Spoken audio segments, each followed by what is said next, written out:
In the know, non-stop Vikings talk. It's Purple Daily on Score North and ScoreNorth.com. Vikings Vent Line draft thoughts, that is, right here on Purple Daily. What's going on, everyone? Declan Goff here to take you through an edition of Vikings Vent Line. I'm going to have my guy Dave and Ben join us here in just a little bit. We're going to break down the draft. We're going to hear some perspective from Vikings fans now that the draft has came and went. Really excited to talk to Dave and Ben just about what Kwesi and what the Vikings were able to do over the last weekend here. Drafted some new players. Jordan Addison in the first round. They obviously took a quarterback too, so plenty of draft thoughts to get to. Purple Daily and Vent Line specifically is powered by our friends at Dennis Kirk Motorcycle Parts Accessories. Go check out DennisKirk.com. Get all your needs for riding season, which is finally here in the Twin Cities or wherever you might be. Whether you're riding a Harley in California or Minnesota, go to DennisKirk.com. And of course, our friends TCL. Vikings Vent Line is a Vikings fans show. So if you want to join a future episode, it's VikingsVentLine@gmail.com. Send me an email. Love to put you in queue. We're going to do this every Sunday right here on the Purple Daily YouTube channel. So if this is a show you'd like to be on, shoot me an email. VikingsVentLine@gmail.com. Now that we're entering the real heart of the offseason, now that it's post-draft, I want to talk to as many Vikings fans as possible. So excited to talk to them. Hit me up, VikingsVentLine@gmail.com. All right, let's fire this up here. Let's get our guys in. We're going to get Dave in. We're going to get my guy Ben in Florida in here. Dave, you're up near the Iron Range in Minnesota. Ben, you're down in Florida, correct? Yeah. Yes. Okay. Might have a little bit of connection issue there with Ben. I'm going to put him in timeout just for a second as he figures that out. But Dave, you're near the Iron Range, right? Yep, way up north. So all right. When was the first time the Vikings broke your heart? 98 for sure. Remember that one well. 09. I was on my knees crying pretty much. That was terrible. And I was actually at the Blair Walsh where I left. Oof. And I was also at the Miracle.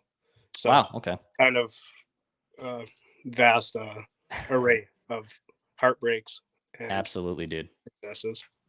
Yeah, they always find a way to break your heart. 2000 was the first time that obviously I remember as a conscious Vikings fan getting blown out 41 donut.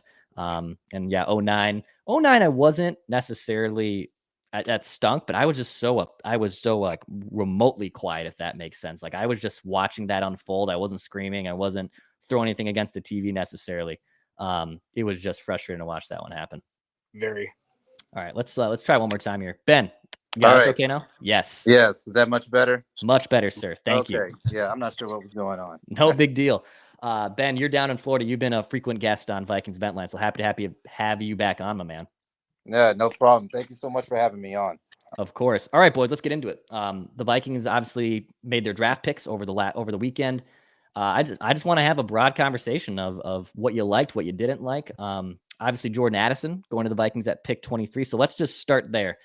Pick 23 for the Vikings. It's Jordan Addison. They don't trade back. Dave, were you a fan of the pick? How did you kind of sway when they made the call on Jordan Addison? I was a fan. He definitely, if you watch tape, he's smooth. He's a route runner, not a burner. So I know a lot of talk prior was burner, take the top off. But I gotta say, like, the more tape I watch, the more impressed I am. So I give it a solid B+, in time to tell. So that's kind of where I'm at with him. I think he was definitely a good selection. I was a little surprised not that it wasn't Will Levis. I think we all were, but I'm pretty pumped, especially for JJ. Very nice. Ben, how about you, man? What did you think of the pick of Jordan Addison at 23? Oh, I got to give it an A. Like, I don't think there's any way around it. Like, the good thing about where the Vikings are right now is that they don't need a bona fide number one receiver. Justin Jefferson fills that role. They need a 2 guy who can get open versus the team's probably second or third best corner. I think Jordan Addison can come in right away and have an impact. He's really good at the things that you want a receiver to be good at: route running, hands, ball tracking, all of that stuff. So I really like the pick. I thought they were going to take Will Levis at 23, but the fact that he fell to the second round kind of tells me that, maybe he's not as good as everyone thinks he is, because Kwesi coveted Anthony Richardson and he went 4. So either, he either Quasi saw something during the interview process and said, "Nah, we'll pass," or maybe it was something else. But really, overall, a solid A for me. Nice. Obviously, I think they were fielding calls too, because that pick went right down to the wire almost. I know our guy Doogie reported the Saints and Chiefs had some interest in trading up. And obviously, the Vikings did do some trading back on days 2 and 3 of the draft a little bit here. But should the Vikings have traded back? Did you kind of like they actually stayed put at 23? Dave, what did you think? I do think if they would have traded back, they would have missed out on Addison. That's all the steam I was hearing. I do think that he's the right selection. I have a hard time giving it an A off the bat, but I agree. I think that Ben's got it spot on. And so, while it's nice to trade back and gain those assets, I think the pick was the right one. Nice. Ben, did you kind of want them to trade back, or you're glad they actually just made the selection at 23 for Addison? Trading back at 23, considering I think the Giants were right behind them, and they definitely would have taken a receiver. I think it was the right move to just stay where you are and make the pick, because wide receiver number 2 was a huge need for this team last year. So, and they really need to address it. So I appreciate them getting on top of that and addressing the wide receiver 2, because that was one of their worst positions on the field last year. So they also made some picks on days 2 and 3 of the draft. They had no second round pick because of the TJ Hockenson trade, but they obviously drafted a cornerback. They drafted a safety. They took a QB as well, Jaren Hall out of BYU. Is there anyone that stood out to you that they're kind of glad they grabbed, or maybe a position that they were able to get? Dave, did you like what they were able to do also on days 2 and 3 of the draft? Yeah, I did. I think that Jaren Hall pick is going to be sneaky good. I also think low hanging fruit here, but McBride is going to be one of the three-headed beast in a sense. I don't see Cook staying around because of that pick. I think post June 1st cut or trade is probably our best scenario. The Jay Ward one was a little surprising, but I like his versatility. The fact that he's plays 3 different positions or has. I know he has a low RAS, but you know what? Not everybody has to be a crazy athlete just to be a good football player. I mean, obviously it helps, but you got to have what's between your shoulders too to be a good player. Absolutely. Hey, Ben, what do you think on the picks that they made on days 2 and 3 of the draft? I like them. I like how Quasi is. I like how he's throwing things against the wall, seeing if it will stick. A lot of defensive backs, a defensive tackle. I like the idea of putting numbers at things, because maybe one of them or 2 of them, because you need 2 out of 3 to actually work. And they still have their class from last year that didn't contribute much. And also, this is I think Brian Flores had his hands all over some of these picks, because I think you pick an offensive guy the first pick, and they don't pick another offensive guy until they're till the running back in the 7th round. So clearly they see a lot of these guys as people who can contribute to the defense early on in their careers. So overall, I like the idea. I don't know about the running back. I think Madison, Wongwu, and Ty Chandler can definitely carry the load. But I'm not that much of a fan of the running back pick. But with Dalvin Cook gone, maybe you do need an extra body in there. So to give it 4, because guys get hurt. Absolutely. Hey, so Brian Flores obviously gets hired here to be the defensive coordinator. Ben, you kind of alluded to the fact he probably had his fingerprints, if you will, on some of these draft picks, especially the run they had of 3 consecutive players drafted on the 3rd, 4th, and 5th rounds, respectively. Dave, do you like what Brian Flores is now here at the defensive coordinator? Do you feel that this defense is finally trending probably in the right direction for the first time in a while? I think that'll remain to be seen, but at the same time, I'm so much more excited to see something than the Donashell. The sit back methodology was just too much for me to watch. I mean, so I think honestly, like you guys have hit on many times, if we can go from 31st or 32nd to 18th, 15th, in that range, it'll be a vast improvement, and aggressiveness too is needed. I think that it kind of goes with the Minnesota nice thing. Sometimes we are too nice. Yeah. Sometimes punching somebody back in the mouth I is know. okay. So I am looking forward to the aggressiveness, even if it burns us. Nice. Yeah, we are too sometimes. We are too nice sometimes here in Minnesota. I know Ben's down in Florida, but the Minnesota passive aggressive kind of nice thing is always a little awkward. Ben, did you like the Brian Flores hire? I don't think we've gotten your thoughts on that. I know you come on Ventline a lot, but what'd you think of it? I like the hire. I will say though, and I'm just going to forewarn everybody about this. They are going to surrender some big plays on defense. They're going to get burned for 60-yarders, 50-yard plays, and I'm cool with that if they're doing 6-7 man blitzes. I'm honestly cool with that. It's a learning curve with the defense, and like they're probably still not going to be very good next year. They might trade Danielle Hunter, although that's becoming less likely at this point. I do think they'll work something out, but be ready for a team a team that's going to surrender a lot of big plays, and I'm fine with that if they're being aggressive in those plays, because Donatel, he surrendered big plays, and his defense was designed to not surrender big plays. So, if you don't mind, I'm going to piggyback quick too. I think Ben's point is well taken, because the more, even if you give up that big play, you give this offense back the ball.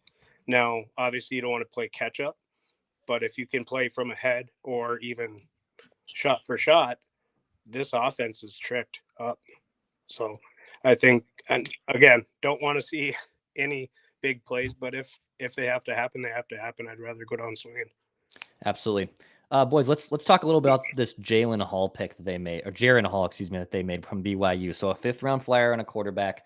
I know quarterbacks drafted on day 3 certainly don't have a big percentage of turning into franchise stars. It doesn't mean that it's impossible, but it certainly is lower than normal. What did you guys think of that pick? Do you think he has a legit chance to maybe succeed Kirk Cousins after this year? He's not obviously going to threaten his job by any means this training camp. But Dave, you said you really liked the pick, right? Yeah, I do. I won't, say I'm Thor here and know anything about anything. I'm a guy who has to go to a different job every day. And, but at the same time, I think if you watch any kind of tape on him, he makes the throws he needs to. He's kind of dual threat. The one big thing that scared me about Hooker is Phil had brought up, he made 7 out of, I don't know how many passes outside of the pocket. That was a scary concern. I don't know that Mr. Hall's percentages are any better outside of the pocket, but at the same time, he's a 5th-round pick. Mm-hmm. He's not picked in the 2nd round, in the 1st round, like they talked about with Hendon. So it wasn't. I agree with you, Dex. I don't know that it's going to necessarily, force Cousins out the door.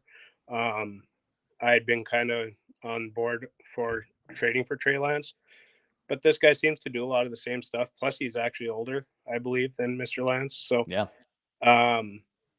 Sometimes some maturity and comes with that. So, yeah, 25 years old. Hall is already. So he just turned 25 last month. So he is in that age group, just like Hendon Hooker, who's a little older, has a little bit of time to mature a little bit. Ben, did you like the Jaren Hall pick? If he, I will say this, and I tweeted this out. If he beats out Nick Mullins for the backup job, there's something there. Mm-hmm. There really is something there. I mean, I like it. I mean, you take a shot on a guy, see what you get. He's not a 1st-round pick, so if he doesn't work, you're not going to get filleted for it. So take a shot on a guy. He's got some tools. He's got some abilities. The injuries also, I heard it was a concern with him. That's not good. You need your quarterback available for 17 games out of the season plus playoffs. So that needs to be taken into consideration. But if I'm going to be looking at that in training camp, and if he beats out Nick Mullins for a backup job as a rookie, I would say, yeah, there could be something there. Absolutely. Yeah. I'm curious. And also, if he's another quarterback from BYU, the last BYU quarterback didn't quite work out well, and I'm not going to feel that bad if he doesn't, because he was a 5th-round pick. Yeah. And also, who else was picked in the 5th round for Minnesota, I believe? Fran Tarkenton. So Maybe. Maybe. Just maybe. I think that's kind of the view I have. And I know Mackie and Judd talked about it yesterday too. And we're probably going to talk about it on Full Strength on Monday's show too. Just take a chance on him. He was the 12th quarterback drafted. Nick Mullins is certainly a capable backup, but I mean, he's a backup. That's what he is. He can make a nice little career being that guy. You could have something there in Jaren Hall, and we'll probably figure out in mini camps and OTAs, training camp, how he obviously reacts to maybe succeeding. Maybe Nick Mullins, and then obviously Kirk Cousins next season. Fellas, was there any player that you wanted to see the Vikings draft? So someone that maybe they missed out on. Dave, was there anyone that you were hoping that the Vikings would be able to snag, whether it was in the first round or day 2 or 3 of the draft? I believe it was Trent Simpson went like 1 or 2 picks before us. He's a linebacker. But with such limited capital, I understand why they didn't, or why they didn't try to leapfrog. I think Baltimore got him. That being said, though, they picked up Ivan Pace Jr. as a UDFA, and sounds like a lot of the measurables are similar to Simpson. So I'm pretty jacked up about them getting Pace. It looked like he was a 3rd, 4th rounder with a lot of projections. So I'm, that'd be about the only one. I was thinking Simpson, they might want to pull the trigger on, but obviously went a pick or 2 ahead, I believe. So. Ben, how about you? Was there any player that you wanted to see the Vikings really grab during the draft this year that they didn't get? I think not having the 2nd round pick kind of hurts, but when you trade it for TJ Hawkinson, it makes it worth. I wanted to see them draft Joey Porter Jr. Mm-hmm. Like I think he's got lockdown potential just written all over him, and in Brian Flores' system, a lockdown corner really makes it work a lot.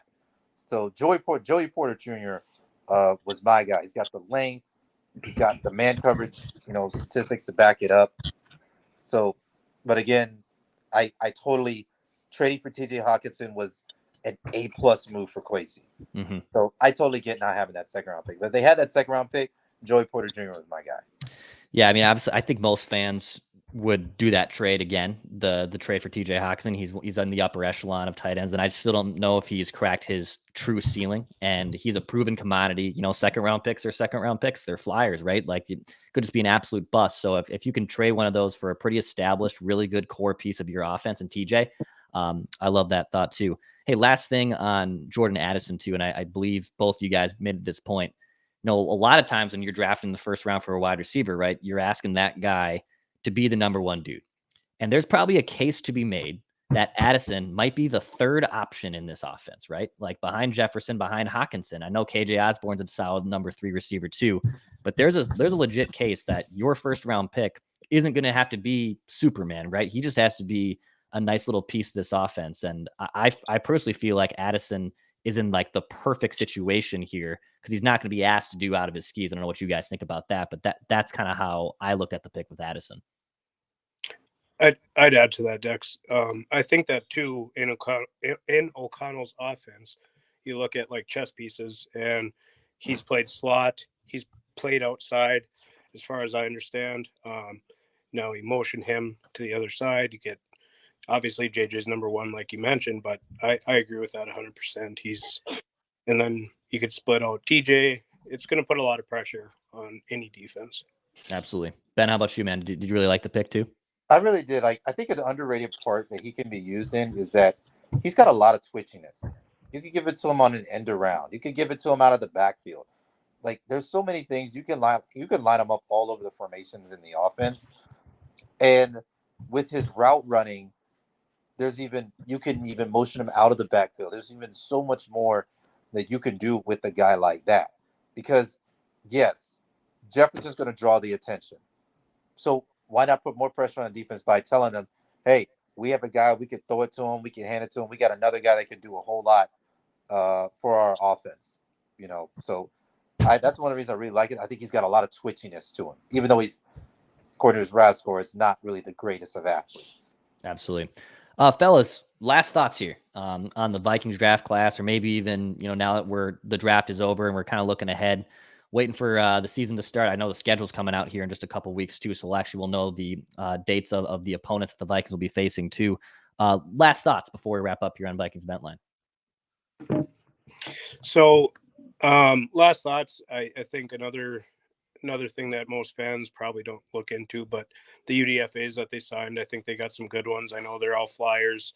But Kwesi, I saw the sign during the draft, let Kwesi cook. He was cooking with the UDFAs. So, and the draft too. I mean, my opinion, the draft is a BB plus in that range, with the limited amount of picks that we had. So those are kind of my final thoughts. I think that I'm looking forward to this next season and looking forward to O'Connell second year in this offense and, running the offense in the team. So.